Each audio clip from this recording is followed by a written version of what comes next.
cricket era explained in 9 minutes, man. Let's do it. The Bradman era, 1930s to 1948, where averages were insane and helmets were imaginary. Before colored kits, before DRS, before even decent grass coverage, there was Don Bradman, the man, the myth, the batting algorithm in human form. In an era defined by cigars, suspenders, and casual colonialism, Bradman averaged 99.94 in Test cricket. That's not a batting average. That's a math error. Bowlers tried everything. They bowled bodyline. They bowled bouncers. They bowled prayers. Didn't matter. Bradman would casually flick them through mid-wicket with a 2-pound bat and a jawline carved.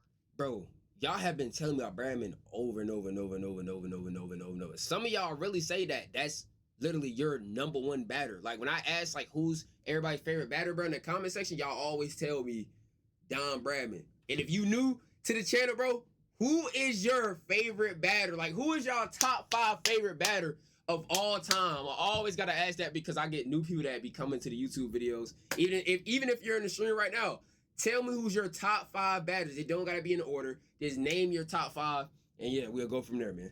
All right. From stoicism. The pitches, dusty. The protection, none. The gear, beige. But the man just kept scoring. 1 triple century here, another double there. No helmet, no ego, just domination. Cricket back then was slow, dignified, and mostly white. In clothing, commentary, and, let's be honest, crowd. Oh, the game started? I bet. For lunch, tea, and sometimes World War II. But through it all, Bradman stood tall. This. Or rather short, he was 5'7", but somehow cast a shadow over every era that followed. To this day, every batter lives in Bradman's house. The post-war era, 1950s to 60s. When men were men, wickets were uncovered, and scoring 250 took a week. This was the era where cricket wore a tie, literally and metaphorically. Post-World War II, the world was rebuilding, and so was cricket. Pitches were soft, manners were strict, and the cricket was slow, like glacial. The forward defensive wasn't just a shot, it was a lifestyle. Enter names like Len Hutton, Frank Worrell, Neil Harvey, and Hanif Muhammad. Wait, so how long did what's his name? Dan or Don? Wait, is it Don? Don, wait. what is his first name? I know his last name is Bradman. How long did he play? Like years. Like years wise, like I wonder how long he played. Stoics, gentlemen with cover drives smoother than a Sinatra chorus. The West Indies started to rise, led by elegance and fire. Subcontinental cricket began to take shape, but England and Australia still ruled the school, trading ashes like imperial souvenirs. Don played from 1928 through 1948. That's 20 years. We got number 1 Sachin, Bradman, MS Dhoni, AB de Villiers, Virat Kohli. Okay, he sounds like he's fired. No, he does. I gotta react to him. First was an act of bravery, and batting last was a punishment from the gods. Helmets, still a fantasy. TV, rare. Commentary, delivered like a bedtime story for the social elite. The game was more tea than testosterone. But don't be fooled. Beneath the politeness bubbled rivalry, revolution, and the seeds of change. Because by the 1970s, cricket was about to let its hair down. This was the gentleman's game, with a glint of Cold War paranoia. The rebel hair and fire era, 1970s, when cricket got angry, hairy, and televised, like in color. Welcome to the decade where fast bowlers stopped apologizing and started aiming at your head. The 1970s was cricket's rebellious teenage phase. Wild hair, wild deliveries, and the rise of West Indies thunder. Wait, talking about the hair, hold on. Talking about the hair, I got a quick question, bro. I was watching this highlight. It was the Ashes highlight, literally recently. It was yesterday, right? They all had like a gray wig on. What does that symbolize? Like they all had on white. Like everybody in the stand had on white. It was like gray hair. Everybody had like a gray wig on, and it was sitting in the. I didn't know what it mean though, but I seen it. I thought it was funny. But like, what is that symbolize though? Because it got to stand for something.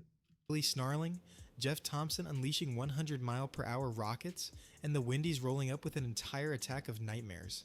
This was the golden age of intimidation. Helmets were still optional, so were teeth. Bats got heavier, sideburns got longer, and sledging went from cheeky to career. It was in honor of Richie. The cricket wasn't gentle, it was gladiatorial. Enter Viv Richards, chewing gum, wearing no helmet, and treating bouncers like nuisance flies needing swatting. He didn't just bat, he sauntered. Then came the revolution. Kerry Packer's World Series cricket, white balls, floodlights, colored kits, player salaries, broadcast rights. The cricket establishment called it blasphemy, but secretly, they were jealous. the game would never be the same. This wasn't just an era, it was a jailbreak from tradition. If the 50s was cricket in a waistcoat, the 70s was shirtless with chains and aviators. The color TV boom, 1980s. Floppy hats, fiery fast bowlers, and a whole lot of swagger. The 1980s was cricket's rockstar decade, bold, brash, and finally in full color. You didn't just watch the game now, you lived it, pixel by pixel on your dad's living room TV. And what a show it was. Kapil Dev lifting the World Cup at Lord's, Botham doing Botham things, Hadley swinging New Zealand to relevance, and Imran Khan building a cult following with every flick of the wrist. This was the golden age of all-rounders, men who could win a match with bat, ball, or sheer willpower. Teams didn't have strategies, they had vibes. West Indies were still untouchable, a blur of chin music and swagger. And India's So wait, hold on. So like, oh, okay, y'all said the game started, I bet. But I'm gonna get to that this video. I ain't gonna lie, because I'm actually kind of intrigued a little bit. But what happened with the goddamn West Indies? What happened? Wait, what happened with the West Indies, bro? Because like they was winning everything. 1983 World Cup win? That was a plot twist. I ain't gonna say everything, but they were winning. Bollywood couldn't have written it better. Cricket gear got flashier, commentary got punchier, TV coverage improved slightly, and hairstyles regrettably grew bolder. The game was still long form, but for the first time, it looked like fun. It fell off. This was the decade when cricket finally asked itself, what if we were cool? The Sachin worn Shoaib years. Oh, y'all literally was talking. You know, the crazy part, I seen all three of these, and like when y'all talk about like bowlers, I always see Sachin, I always see Warren, and I see Shoaib. I always see him. I ain't gonna lie to you, bro. Especially Sachin. Where every kid wanted to be a legend, and every legend had a mullet. The 1990s was peak nostalgia. VHS tapes, grainy broadcasts, that one friend who knew every stat by heart. But above all, it was the era of icons. Cricket had stars before, but now it had superstars. Sachin Tendulkar wasn't just a cricketer, he was a nation's heartbeat. Every time he walked out, a billion people held their breath. Shane Warne redefined spin bowling with a single delivery. Wasim Akram, Waqar Younis, and Darren Goff reverse swung physics. Shoaib Akhtar ran in like a freight train with personal issues. Brian Lara danced at the crease like a man composing jazz in real time. Technology crept in, third umpires, slow motion replays, computers that looked like microwaves. Fielding improved. Fitness didn't, but no one cared. This was also the decade of chaos. Match-fixing scandals, pitch invasions, and enough rain delays to dissolve a calendar. It was messy. It was magical. It was the decade where cricket grew up, but still lived at home. If cricket in the 80s was a mixtape, the 90s was a full-blown stadium concert. The Aussie Empire, 2000s. You either lost to Australia or you were Australia. But y'all been telling me, boy, Australia been putting belt to ass, boy. I ain't gonna lie to you. Like, and the crazy part is, I literally looked it up. Them boys have 6 World Cup titles, bro. 6 World Cup titles, bro. They leading by 4. You know what I'm saying? Like, them boys. The 2000s was a one-team show with multiple victims. Australia didn't just win; they crushed. They didn't play cricket, they enforced it. Steve Waugh's ice-cold pragmatism, Ricky Ponting's pull shots, Gilchrist blitzkrieg, and a bowling attack of McGrath, Warren, Lee, and Gillespie. Good luck even surviving a session. Wait, they played at the same time? Australia was the kid who... Lee and Warren? Yeah, no, I ain't gonna lie. They was putting belt. Yeah, no, that is. I ain't gonna lie. You got Warren as a spin bowler. Then you had Brett as a fast bowler. Holy shit. I thought there was like... kind of like 2 different little eras at least. I ain't gonna lie to you. I didn't know they was playing at the same time. What the hell? Aced every exam. No, that's crazy. Captained every team and bullied everyone with a smile. They won 3 World Cups. They won away. They won at home. They won during lunch. Meanwhile, India found its golden middle order. Dravid, Ganguly, Laxman, Sehwag. And of course, Sachin. Still being Sachin. England finally won an Ashes. Pakistan produced a different wicketkeeper every month. South Africa was dominant, right up until a semi-final. T20 was born in this decade, though at first it looked like a weird backyard game, with fireworks and questionable music. Nobody realized it would eventually take over everything. This was the decade where cricket peaked, then panicked. The T20 takeover 2010s. Cricket got shorter, louder, richer, and totally unrecognizable. If the 2000s were dominance, the 2010s were disruption. Enter T20 cricket. Loud, colorful, and completely unbothered by tradition. No time for tea breaks, no time for footwork. Just sixes, sponsors, and slow motion replays of people blinking.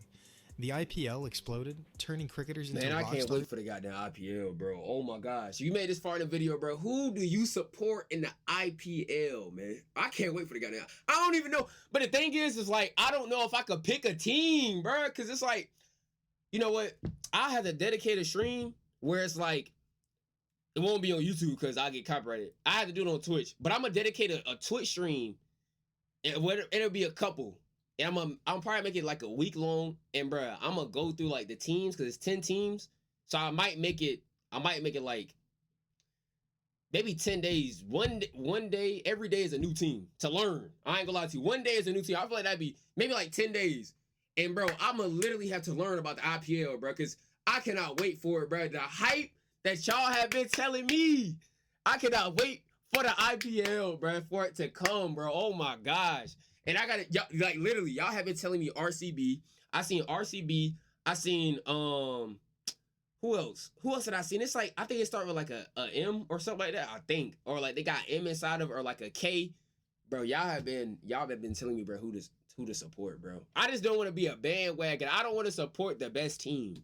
You know what I mean? I don't want to. I feel like I'll be a bandwagon, bro, if I just come to the sport and then be like, I bet I'm gonna choose the best team. Like, you know what I'm saying? So I don't know. We gonna see, bro. We gonna see, bro. It's a lot of players that's growing on me, so we gonna see. And captains into CEOs. We'll Franchises see. meant your teammate on Tuesday could be your opponent on Thursday. Chris Gale became a demigod. Chris Gale. AB de Villiers broke geometry. MS Dhoni ice chases with monk-like calm. And Virat Kohli was everywhere. Shirt, bat, Twitter, billboard. Test cricket? Still there, but a bit like a landline. Respected, rarely used. ODI cricket felt increasingly like the awkward middle child, still invited, but mainly for nostalgia. Meanwhile, analytics invaded. Players wore GPS trackers, coaches had spreadsheets. A team could lose a match and still brag about a win percentage of 62.3. The game was changing fast. Some loved it, some mourned it, but everyone was watching. So like, this was cricket's. I had asked y'all earlier, what's your favorite format of like cricket? What is like y'all favorite format? I'm pretty sure everybody probably gonna say, what is it, T20? I'm pretty sure y'all gonna all say T20, but I just had to ask because it's like, you know, since we on that topic, might as well just go ahead and ask. Superhero movie phase. Oh, Test cricket. Okay, somebody did say Test cricket. Okay, big hits, bigger egos. I like T20 and ODI. Plot. The Bazball generation, T20? 2000s, 20s. Respect the game. No, A little plot. Cricket's superhero movie phase. Test is by far. Loved it. What total IPs I've seen for so far with CSK and MI has 5 titles and KKR has 3 and 5 teams got 1 title each. CSK. So okay, so wait, so people are CSK and MI has 5 titles. That's the most that like the IPL has. You know what I'm saying? So nobody has 6. So nobody has 6 titles. So people are tied up in the IPL right now. Got it. Okay. But everyone was watching. This was cricket's superhero movie phase. Big hits, bigger egos, and very little plot. The Bazball generation. Okay, I ain't gonna lie. 2000s, 20s. The Bazball. No. And what did y'all say the Bazball was again? What was the Bazball? Somebody had put in the chat. I think it was Total who put in the chat. But even if you're in the YouTube in the YouTube comments, you know what I'm saying, on the video, you can talk as well. You know what I'm saying, when the video does come out. You know what I'm saying? What is Bazball again? Just respect the run rate. Welcome to the era where Test cricket decided to start lifting weights. Named after England's coach Brendan Baz McCullum, Bazball isn't a tactic. It's a lifestyle. Attack first, defend never. Okay, attack first. Chase 400 like it's a T20. Declare it 393 for 8 just because it's getting late. It's chaotic. It's brilliant. It's ridiculous. And it's working. Mostly. Ben Stokes leads like he's in a Netflix documentary while Johnny Bairstow batted like he was double parked. England went from boring blockathons to hold my beer chases. Suddenly, 5-day cricket feels like a 4-hour action film. Meanwhile, India produces a new fast bowler every 20 minutes. But he said currently it's not Australia working. finds new ways to stay on top, and T20 leagues are multiplying like gremlins. IPL, BBL, PSL, ILT 20. Wait, do y'all SA have like 20. a favorite like league that y'all love to watch? Like even in the YouTube, you made this far in the video, man. Like, do y'all have like a favorite league that y'all like to watch? Me, I've been loving BBL. I've been loving SA20. I ain't gonna lie to you. I think that's Oh well, the BPL. I think that's what's. I think that's the Pakistan league, if I'm not mistaken. I think it's the Pakistan league. I've been watching like a little bit of that. I ain't gonna lie to you, I've been watching a little bit of that. I think I've been watching pretty much every league that's going on right now, but I like the BBL. Eventually, there will be a T20 league on the moon. The lines between formats are blurred, so are the loyalties. This is cricket's content era, short attention spans, long highlights packages, and a global audience that wants drama now. Test cricket used to be chess, I'm about to read what y'all saying. now it's speed dating, with bouncers. If you enjoyed this video, make sure to like and subscribe. We're diving into all areas of cricket with multiple videos This is a good video. every week. And you This is won't a wanna good miss video. This is a good video. I ain't gonna lie to you. I think I subscribed to him already. I think I